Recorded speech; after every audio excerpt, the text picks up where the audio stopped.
Hi, I'm Summer Beckett. I'm here reporting for Tiger TV. I'm here with our newest Hall of Fame inductee, Dr. David Theodoro. Dr. David Theodoro is a heart surgeon. Nice to meet you. Nice to meet you. Pleasure to have you here. Thank you. My pleasure. I understand that you're a 1979 graduate. How has the school changed since you've been here? Well, first of all, you are right. I am a 1979 graduate, and certainly very, very nice new additions. I think when I drove in this morning, I noticed that the turf field is bright and shiny and new and up to date as opposed to the grass field that I recall. So that was very, very nice. The intermediate school is new. High school, middle school, and the elementary school, quite frankly, look very, very similar. A new facade on the front of the high school is very nice. Cafeteria, fantastic. Air conditioning in the gym, a plus. So there's certainly been some changes, but I think from the overall general structure of at least the high school, the elementary, and the middle school, very similar and updated and nice. Does it still have the same feeling as when you were here, the same vibe?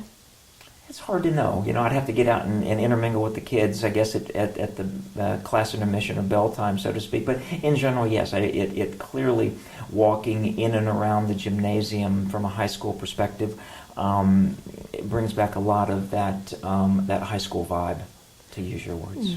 What were your best memories at Festus High School? Wow, the excitement that really revolved around homecoming, for instance. And, you know, this is one of the days that we're celebrating today. I have very, very fond memories of those days. You know, growing up in this community and being a part of the school. I don't know that there's necessarily one fond memory, but being back in these sort of hallowed halls of the high school and actually being driven around and being driven and standing on the very playground that I played on in elementary school was really an interesting moment from an emotional standpoint. But I think it's an amalgamation of seeing the school and understanding, you know, in reality, it's been nearly 35 years since I had any meaningful connection to the school. We're working on our 35th reunion. So you plan on attending your 35th Absolutely. reunion? How many people do you think will show up to that? Over 100, but less than the full graduating class of about 200, as I recall. Oh, that's a pretty good turnout then. Yeah, I would imagine that for that numbered reunion, I bet you we get 100 people. That would be a good turnout. That'd be good. So what were your initial plans after leaving Festus High School? Your initial plans, did you plan on entering the medical field, or? Yeah, I'd like to say that I had that degree of tremendous insight. I would have to say that probably not.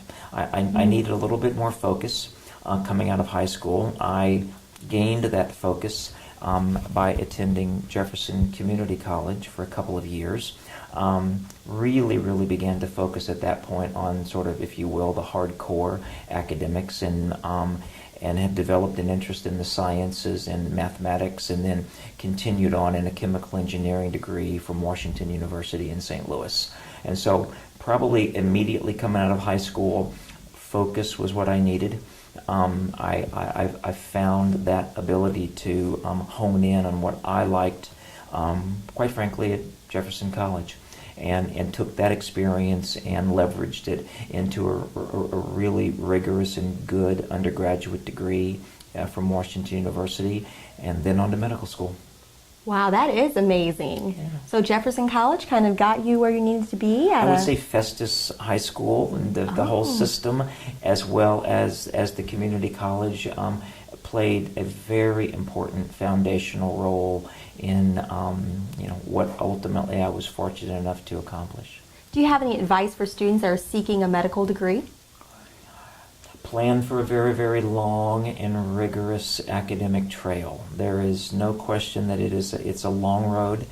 It takes tremendous dedication, probably much more emotionally palatable to look at 1 year at a time, as opposed to, for instance, my training from the time I left high school until I was actually able to practice my trade, so to speak, as an independent cardiac surgeon was 18 years.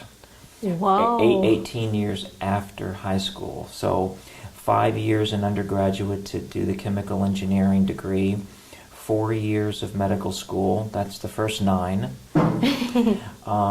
6 years of general surgery and research, clinical training, and then 3 additional years to hone the surgical skills into the cardiac surgery arena for the second 9. So 18 years. 18 years total. But it would be much more palatable, again, to look at 1 year at a time, as opposed to anticipating at least a decade to a decade and a half. It takes a little bit longer to do some of the surgical specialties like cardiac surgery, neurosurgery, and some of the other higher order surgical subspecialties. Not everything in medicine requires that degree of time commitment, but not much less time commitment in really any of the disciplines. How did you decide what type of medicine you would be interested in That is a studying? great question. In medical school, you have a broad exposure to the various disciplines. The first 2 years of medical school in general are the academic book learning part of medicine, if you will, and the last 2 years of medical school, years 3 and 4, are really spent in modules of time getting exposure to all of the specialties. And so the surgical specialty in general was enticing when I was exposed to it, and then the cardiac surgical arena was even more enticing. And so it was really by seeing and being exposed to mentors and individuals that had already accomplished what we were all in hopes of accomplishing, and then understanding the overall impact of a particular medical discipline, in my case cardiac surgery, just was personally wildly interesting. What is the most rewarding aspect of being a surgeon? I think that is another really good question, and the distinction between being a surgeon and being a medical doctor is probably the mentality and the emotional makeup of a surgeon is that of an individual that likes to see demonstrable, relatively quick results. And that you can achieve in many disciplines of surgery, because there's a particular illness or a malady or sickness. There's the surgical treatment or solution, and then there is the recovery phase. And so there's a very clear progression of that continuum of sickness intersecting with the caregiver's solution, be it an operation in my case, and then watching that patient recover during the recovery phase. And in cardiac surgery, it's relatively dramatic. People literally are more common than not all but on their deathbed. The operation is extremely intense, extremely rewarding from a technical standpoint, and you can, in most cases, transition that patient out of a near death or life-threatening situation and put them on a path to almost normal health status again. So some very clear black and white effects and results that you can see in the arena of cardiac surgery. That's what I like. That does sound very, very rewarding. Can you try to explain to us the process of using a robotic arm during surgery? That sounds Absolutely. interesting. I would be delighted. So my special interest in general within the overall space of adult heart surgery, which classically deals with coronary artery blockage, that process that would give you a heart attack if a blockage were to go all the way to 100%. And then there's another major segment of adult cardiac surgery that deals with the inside workings of the heart, and that would be at the level of the heart valves.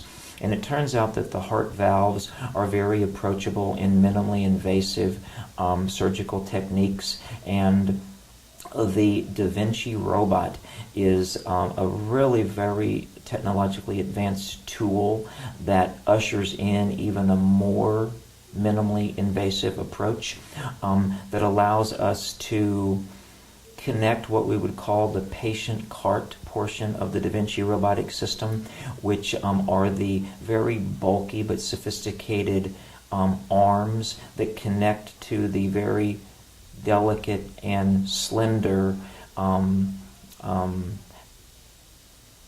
distal extent of the arms. By distal, I mean more further away. The actual part of the robotic system that touches and goes within the patient is really where the tremendous sophistication lies. And so once a patient is connected to the patient cart portion of the robot, the surgeon then leaves the patient's side and goes and sits at what looks to be a very sophisticated video console, like a simulator. So if a patient may be in an operating room not dissimilar to the room that we're in right now, the surgeon is commanding and driving that robot 6 or 8 feet away from the patient. And so it gives us the chance through visualization technology to see the operative field in high definition, in 3 dimensions, and at 10 times human eye magnification. So that's my visual field. So something on the heart that may naturally be this big looks as big as a pie plate. So when I'm operating on, for instance, the mitral valve, which in you and I would have an overall circumference or diameter of about that size, looks this big to me because it's magnified 10 times in 3 dimensions in high definition. And so that's my visual field at the patient or the surgeon's console, and then my hands and feet can make motions and interface with the robotic arms that are inside the patient in a 1-to-1 correlation with the movement of my hands, the surgeon's hands, at the surgeon's console. Those 1-to-1 motions are in real time translated to the arms of the robot in the patient. Wow, Pretty cool. It sounds cool and very intense. When did this come into play? When was this created? Or? The robot has been in full use for a little over a decade. Not necessarily in the cardiac surgery arena. There are other surgical disciplines where it is used even more commonly. No other surgical discipline where it is used in a sophisticated manner as is heart surgery. That may be slightly opinionated, but we'll leave it for now. But over the past decade, the robot and its application for cardiac surgery has certainly gained popularity. It's still a relatively rare beast. My team is the only one in about a 300-mile radius that has an active, what we call intra-cardiac robotic program, meaning that we're using the robot to get on the inside of the heart and work on the valvular heart structures. So there's a program in Kansas City, there's a program in Chicago, none in Indianapolis, and none in Memphis. So what I did is really take us on a north, south, east, and west 6-hour or 300-mile radius around St. Louis to indicate, sort of the rarity of the cardiac surgery application to the Da Vinci robot. So we have a unique position, shall we say? That is very unique. Yeah. With all of this being said, what do you feel is your greatest post-high school accomplishment? Marrying my lovely wife is my greatest accomplishment, and the whole parental issue. I have children who are now in college, and that by and away, the whole family issue has to be the number one from a professional standpoint.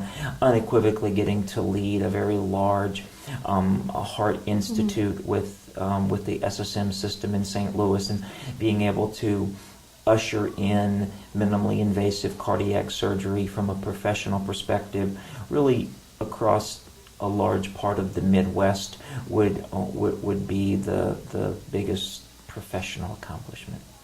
That is great. So are your children going into the medical field as well, or are they doing their own thing? Or It's really the latter. They're doing their own thing. They have good. They have a very keen interest in the business world, and so I have a senior, Nick, who is at SMU in his 4th year in the business school studying economics and finance, and my daughter, Megan, is a sophomore at the University of Wisconsin in Madison, similarly economics and finance. So no doctors.